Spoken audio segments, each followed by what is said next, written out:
I'm Lena, 43 years old, a wife, a mother, and in a quiet moment surrounded by nature, I realized I had lost myself somewhere along the way without even noticing.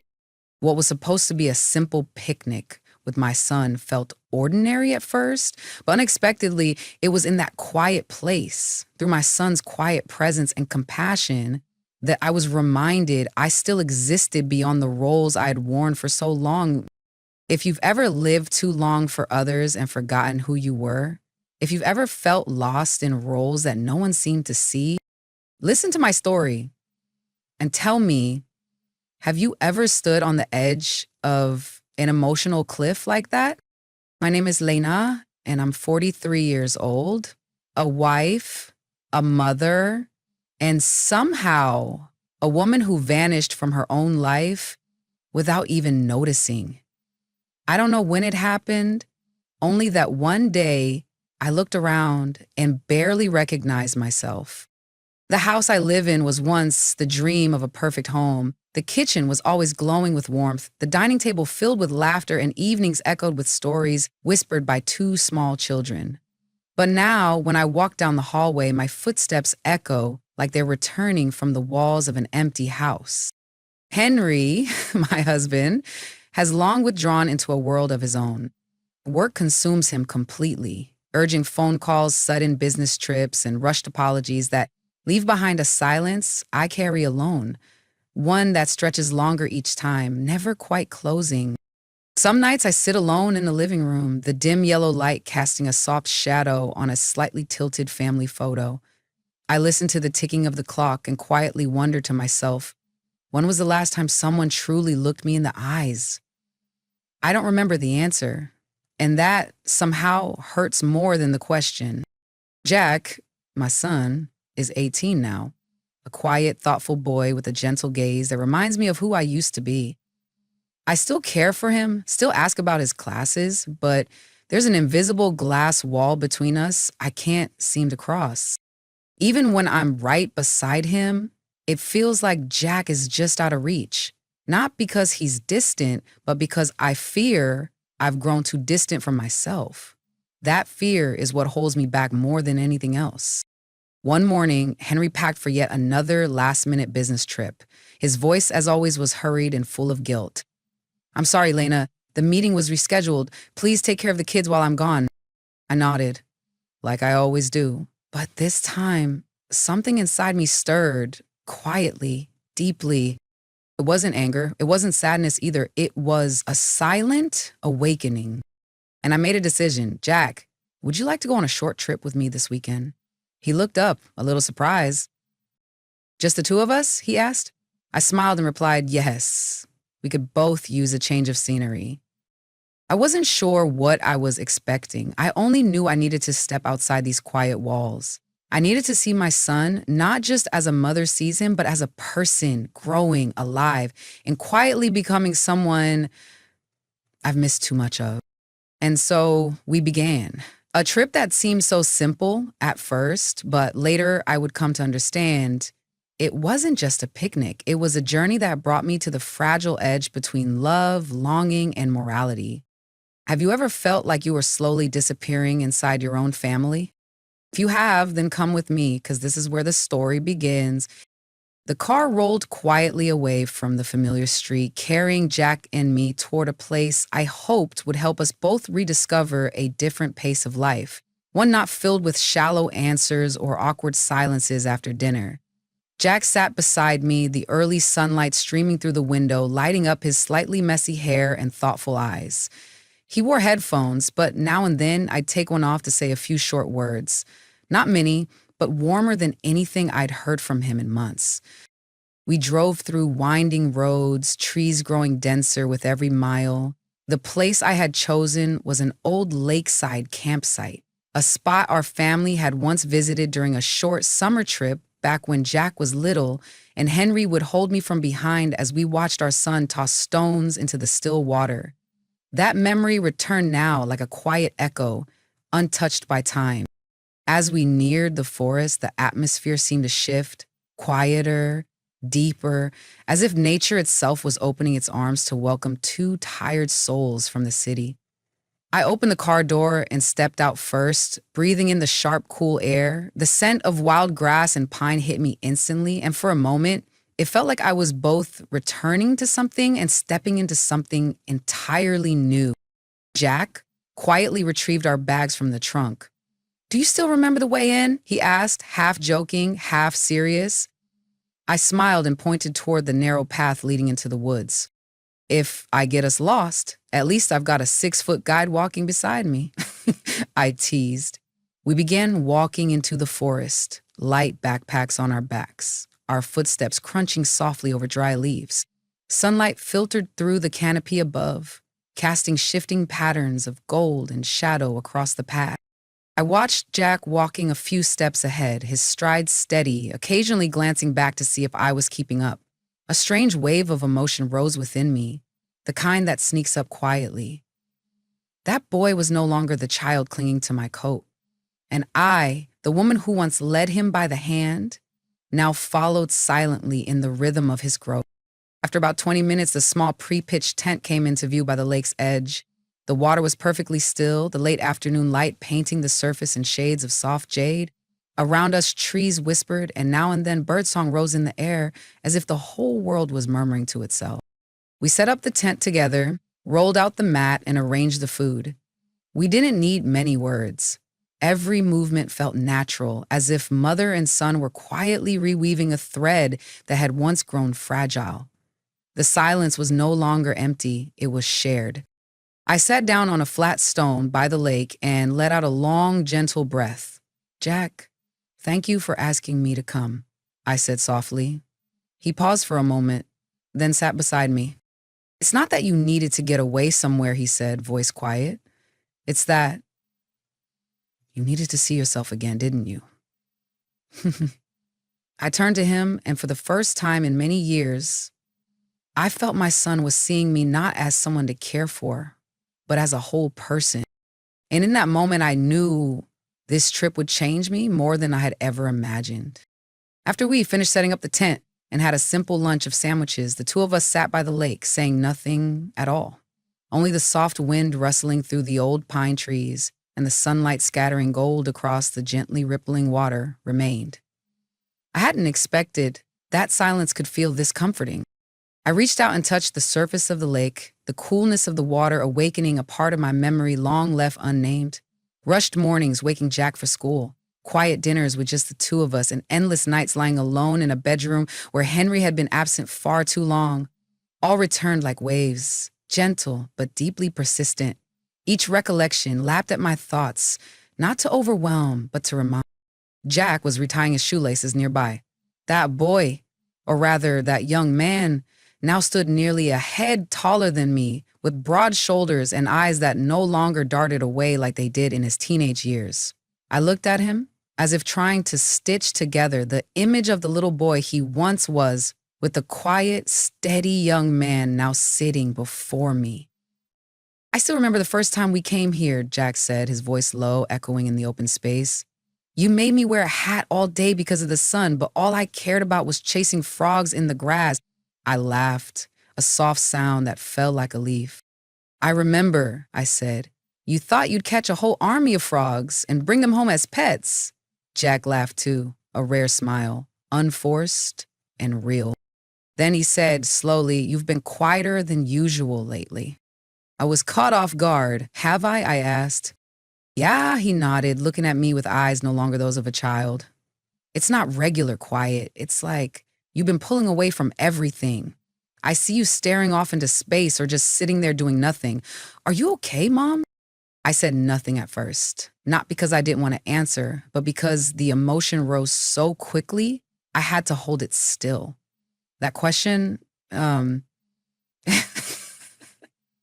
Henry had never asked me. In fact, I wasn't even sure he'd noticed I had changed. But my son had, Jack had seen me, and for someone who had lived too long feeling invisible, that gentle recognition was enough to make my heart tremble. "Sometimes I just feel like I've faded too much, Jack," I whispered. Like I'm just the one behind rushed mornings, family dinners, and reminder texts at bedtime. Jack didn't speak. He only looked at me for a long time. Then he placed his hand over mine. No comforting words, no promises, just a touch, warm and real.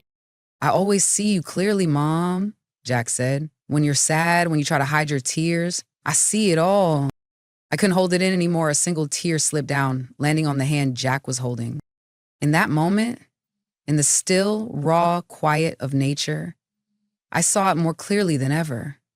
My son was no longer a child in need of protection. He reminded me just by being there that I could still be someone worth showing up for, including to myself, just once in my life. And in that silence, I understood what I needed most right now wasn't a perfect life, but a real moment, one where I could be seen, heard, and simply be myself. That afternoon, the sunlight softened, giving way to scattered shadows beneath the trees. Jack was busy trying to start a fire for dinner. I sat a few steps behind him, folding up the picnic cloth we had used at lunch, feeling the familiar warmth from the flames and from my son's presence beside me. Careful with the smoke, Mom. Step back a little, Jack said, brushing off the ashes that had fallen onto my hand. I flinched slightly when he reached out, gently dusting a few flecks of ash from the edge of my shirt. It was such a natural gesture, but it caught my heart off guard. Jack's steady hands reminded me of how much he had grown and how far I had drifted from the present while clinging to the past. While adjusting my sleeve, I felt too close. I instinctively pulled my hand away. I can manage, I said. Jack paused briefly, a flicker of hesitation in his eyes, then nodded silently. That feeling, not wrong, but uncertain, lingered in me throughout the evening. While we sat eating instant noodles boiled in water from the stream, Jack told stories about a camping trip with some of his classmates. I nodded and smiled, but I wasn't truly listening. I was quietly adrift within myself. I had grown used to having my son beside me, from the days when I held him close and sang him to sleep. But now my son was a young man. The way he moved, he looked at me with a maturity I hadn't seen before, a quiet understanding that reminded me how fast time passes. And I was a mother, but also a woman who hadn't been seen for so long that even kindness felt like something rare, not when I lived amidst a fog of unhealed wounds. The air was growing colder, mist beginning to settle in. I moved closer to Jack, sharing the thin blanket we had brought along. The forest air was so clear that I could hear my own heartbeat, fast and uncertain. Are you cold? I asked. Jack shook his head. What about you, Mom? He replied. I nodded gently. He pulled the blanket up higher, carefully wrapping his arm around my shoulders to keep the chill from seeping in. It was a tender, gentle gesture that nearly took my breath away.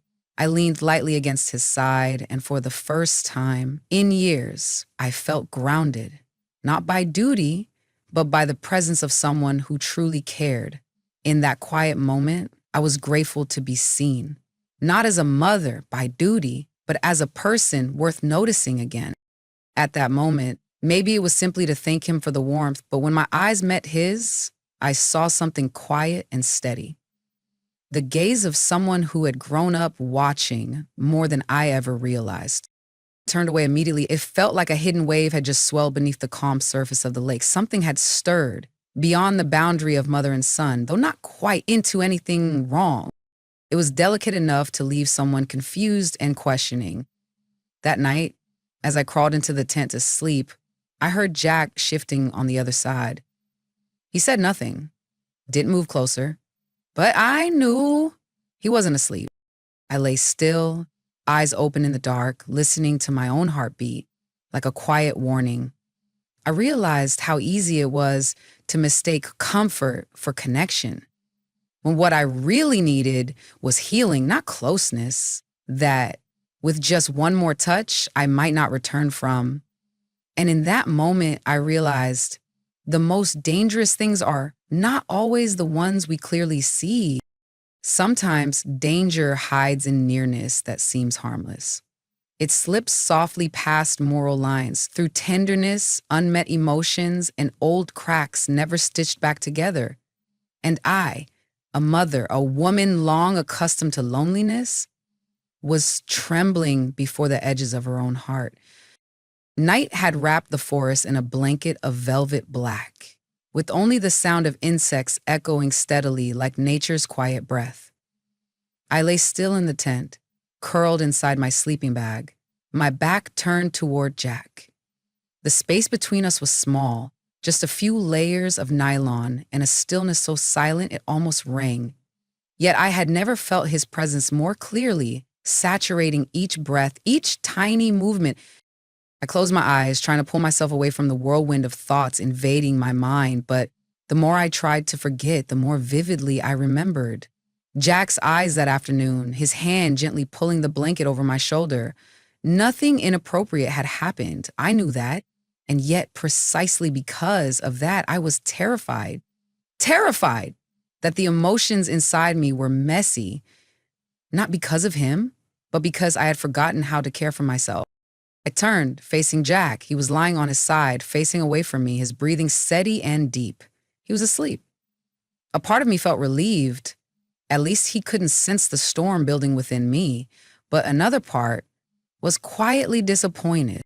It was a strange and selfish feeling and not a comfortable one. I scolded myself. How did I allow loneliness to blur the lines between care and emotional need when what I truly longed for was connection, not confusion, and poured my life into? I was grateful for Jack's gentleness, for the affection he always gave me, something I hadn't received from Henry in so many years. But I also knew there were voids that should never be filled by a relationship like this. I turned to face the tent wall, and tears welled up at the corners of my eyes. They didn't come in sobs or pain, but as quiet, persistent drops, like rain seeping into the earth, steady and slow. I didn't know who I was crying for Henry, who had so carelessly abandoned me, for Jack, the boy who had grown up too fast, becoming the only one who truly saw me, or for myself, the woman who had lost her way within her own heart. I thought back to the early days of motherhood. Back then, I believed that loving enough would be enough to hold everything together. But love, when it goes unheard, when no one touches the cracks left behind, turns into a silent thing. And when that silence lasts too long, it turns into hunger. Outside, the wind rustled gently through the trees, shaking the thin tent walls like the confusion clashing inside me. I shut my eyes tightly and whispered like a prayer, "Please, don't let me take another step forward. I don't want to lose myself." I took a deep breath, trying to lull myself to sleep, but rest wouldn't come. Only the sound of Jack shifting in his sleep, a soft sigh escaping him, and my heart clenched quietly. Maybe the most painful thing isn't what others do to us, but what we forget to give ourselves: attention, space, and care. I had mistaken being needed for being seen. When a mother begins to see herself reflected in the eyes of a son who has already become a man.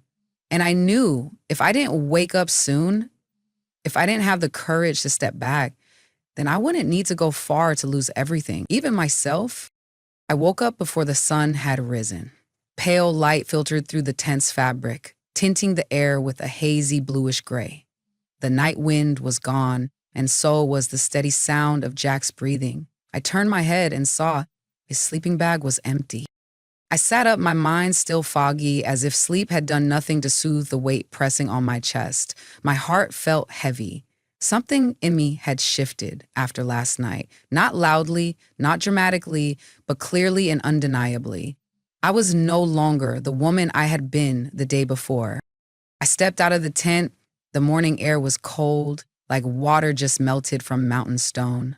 Before me stretched a picture-perfect scene: still trees, a lake reflecting the cloudless sky, and an old wooden table near the fire where heat still gently rose. Jack was there, back turned to me, preparing breakfast. His tall frame made me realize he was no longer the little boy who clung to my sleeve when he got lost. Jack had become a man, quiet, seasoned, and somehow distant. "Good morning, Mom." Jack said, hearing my footsteps as I approached. His voice was calm, but there was something faint beneath it, like we were both pretending to forget something that shouldn't be named. "You're up early," I replied, trying to sound normal, though my throat was dry. I sat down on the wooden stool, folding my arms around myself by instinct, searching for comfort in the growing space between us. "I couldn't fall back asleep," Jack said, still not facing me, his hands carefully flipping bread on the pan. "Maybe I had a strange dream." I wanted to ask, but I was afraid to hear the answer. Silence fell between us. I stared out at the open space where sunlight filtered through the leaves and the fire crackled steadily. And I felt more lost than ever. Everything around us was unchanged, but I was different now. Every tiny gesture, the way Jack rolled his sleeves, the way he set the plates on the table, carried a new, cautious distance, as if an invisible glass wall had formed between us. Thin, but impenetrable. We ate breakfast in silence. Neither of us mentioned the night before. No one spoke of the glance or the touch or the stirring inside us both. Every word was chosen carefully. Every pause felt heavier than usual. While washing the dishes, I accidentally dropped a spoon. A sudden clatter startled me, like I had shattered something sacred. Jack bent down, picked it up, and placed it back in my hand with a gentle motion, but without touching me. I gave him a faint smile, and in his eyes, I saw something very clearly: distance. I had once thought this trip would bring a mother and son closer. But now, in the place that should have felt safest, I saw clearly sometimes silence leaves deeper cracks than any words could. And I didn't know whether we could return to what we were before or if we were now forever trapped in the moment we had accidentally crossed the line. The drive home felt twice as long as the journey there. I sat in the driver's seat, hands gripping the steering wheel, eyes fixed on the endless road ahead. Jack sat beside me, headphones resting loosely around his neck, eyes gazing out the window, watching the trees pass by like a film playing in reverse. No one spoke. No music, no conversation, just the hum of tires on asphalt and the weight of my heartbeat thudding inside my chest. The late afternoon sun angled in, casting light across my clenched hands. Sometimes I glanced sideways, saw Jack sitting there, still my little boy in some ways, yet no longer the child I once held to my chest. Between us, now, was a thin mist, not visible, but cold and quietly present. I had hoped this trip would be a bridge, a way to mend something that had been fading. But now, as familiar streets reappeared ahead, I realized I was returning to a home already fractured, to a truth already broken that neither of us dared to name. By the time we turned onto our street, the sun had disappeared behind the rooftops. The house came into view, peaceful and unchanged, as though nothing had happened, as if the world outside had never known the turbulence inside a woman's heart. I turned off the engine. Jack opened his door without waiting for me to say a word. He pulled his suitcase from the trunk and walked in ahead of me. His movements were polite, proper, but missing something that once bound mother and son together. Ease, closeness, something unspoken. I stayed at the car, hands still resting on the steering wheel, my chest tangled like a skein of thread with no end to find. That evening, Henry returned from his trip, holding a small bouquet and offering apologies for not being there with us. "Did you and Jack have a nice time?" he asked, placing a hand on my shoulder like he always did. I nodded and smiled. "It was fine, really. Nothing happened." "Nothing happened." A phrase like a sheer cloth laid over the shards inside my heart. I said nothing else, could say nothing else, because sometimes the truth doesn't need words to leave a wound. Dinner passed like any other night. Henry told a few stories about work. Jack ate quickly, then disappeared quietly into his room. I stayed in the kitchen, washing dishes in cold water, trying not to think too much. But I was no longer the same. Every sound, the clink of utensils, the soft creak of floorboards, felt like a quiet reminder that something had changed between Jack and me, irrevocably. I stood by the bedroom window, watching Jack's silhouette pass through the hallway. His back was straight, his steps steady. But I knew, just like me, he was carrying something too heavy for either of us to hold. I once believed that a mother's love was the purest thing in the world, but now I'm not sure of anything. Only that there are some boundaries that once touched, even if not crossed, can never be fully undone. And as night fell and the house sank into silence, I heard one sound and one sound only, the sound of myself breaking. Soft, but impossible to put back together. I woke up in the middle of the night as a light breeze slipped through the slightly open window. The full moon hung high outside, casting a silver glow on the floor like a memory that refused to fade. I sat up, my back resting against the headboard, hugging a pillow to my chest, as if trying to hold on to something that hadn't completely broken yet. Henry lay beside me, still sound asleep. His breathing was steady and warm, but I no longer felt peace in its rhythm. We had been together for nearly 2 decades, once holding hands through difficult seasons, once laughing around dinner tables on happy days. But erosion doesn't arrive with noise. It comes in glances that don't meet, dinners void of questions, and love that is no longer spoken aloud. I quietly got up, my bare feet soft against the hallway floor. Jack's room was dark, the door closed. I stood there for a long while, not knocking, not stepping in, just still, as if facing a door shut on something I didn't dare name. Thought of everything. Jack's gaze during the camping trip, the awkward brush of his hand, the unspoken space between two hearts that were once so close, and me, the mother, the woman, who had grown so used to being invisible that the first time someone truly saw her, she forgot how to step back at the right moment. No one teaches you how to be a mother losing parts of herself. No one shows you how to deal with feelings flooding in after too many years of emptiness. But I knew I had let things go too far, not with action, but with silence. Silence that gave space for what should never have existed to grow quietly in the dark. I returned to my room, unable to sleep again. At dawn, I poured myself a cup of coffee and stood on the balcony, watching the early light filter gently through the trees. Jack stepped out of his room, and for a moment our eyes met. Neither of us said a word. But I saw in his eyes there was caution, there was hurt, and in me, a wakefulness. A wakefulness that came late, but was real. I didn't know where to begin. I didn't know if Jack and I could ever return to our old rhythm or if we'd have to learn how to live within a new distance, but I knew this. I wouldn't stay silent anymore. I wouldn't keep living like I didn't exist. And most of all, I wouldn't let misplaced feelings become a choice. We ate breakfast as we always did, but this time, when Jack said I'm heading to school, I called out to him. Jack. He stopped, turned back. I didn't say anything more, simply placed my hand on the table, softly, without a sound. But it was enough to say, I'm still here, and I'm learning how to walk the right path again. Jack gave a slight nod, a silent acceptance, and then the door closed behind him, leaving me in a kitchen filled with light where for the first time in years I felt I could begin again on my own.